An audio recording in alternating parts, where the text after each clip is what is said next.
Bada Bismillah ar-Rahman ar-Rahim. Chers amis, frères et sœurs, je voudrais d'abord remercier ceux de Bordeaux qui ont œuvré et qui, grâce à eux, nous sommes rassemblés aujourd'hui. Remercier mon ami et mon frère Tariq Oubrou, Cheikh Tariq Oubrou, d'être parmi nous et de nous expliquer par la voie la plus sage et la plus simple que le tasawwuf fait partie de notre héritage, de notre patrimoine spirituel, islamique, qu'il est même quelque part l'essence même de cette religion. Quant à moi, en tant que représentant d'une tariqa soufie, ce que je souhaite amener comme contribution à cette rencontre, c'est surtout savoir est-ce que le tasawwuf peut nous aider aujourd'hui dans un monde de plus en plus compliqué, dans un monde qui perd le sens de sa réalité, un monde de violence, un monde d'injustice et un monde qui ne sait pas où il va. Autrefois, au moins, dans les sociétés traditionnelles, dans chaque société, musulmane ou autre, chrétienne, bouddhiste, hindouiste, animiste, le sacré était prêt.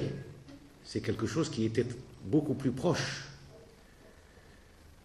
Il était incarné par des symboles, par des liturgies, par des doctrines, par des lieux. Il y avait des lieux sacrés, il y avait des arbres sacrés, il y avait des rochers qui étaient sacrés.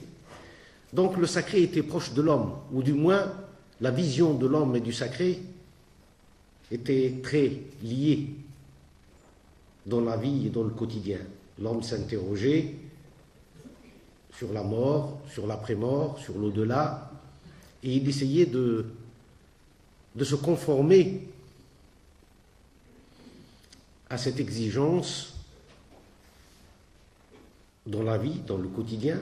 Les gens, par exemple, les Gaulois, on disait que les Gaulois avaient peur que le ciel leur tombe sur la tête. Et c'est pour ça que l'homme divinisait même des fleuves, le ciel, la lune, le soleil. Donc même cette croyance à un niveau primitif permettait à l'homme de se relier toujours au sacré. Alors que dans notre société moderne,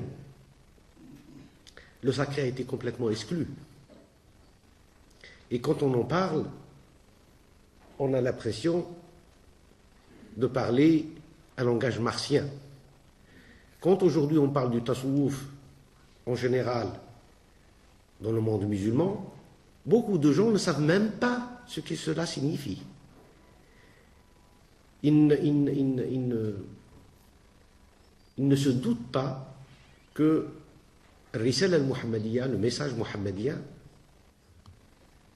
est un message qui a amené un savoir et une connaissance exotérique, qu'on appelle la charia, qui permettait à une société musulmane de pouvoir régir sa vie temporelle,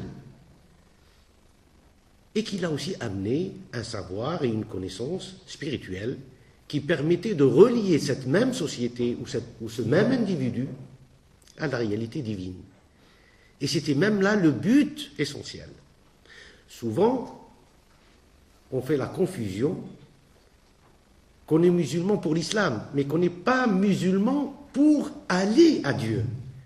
Et n'oubliez pas que l'islam est la voie al-mahajja, cette voie mohammedienne, al-mahajjat al-bayda, cette voie pure, blanche,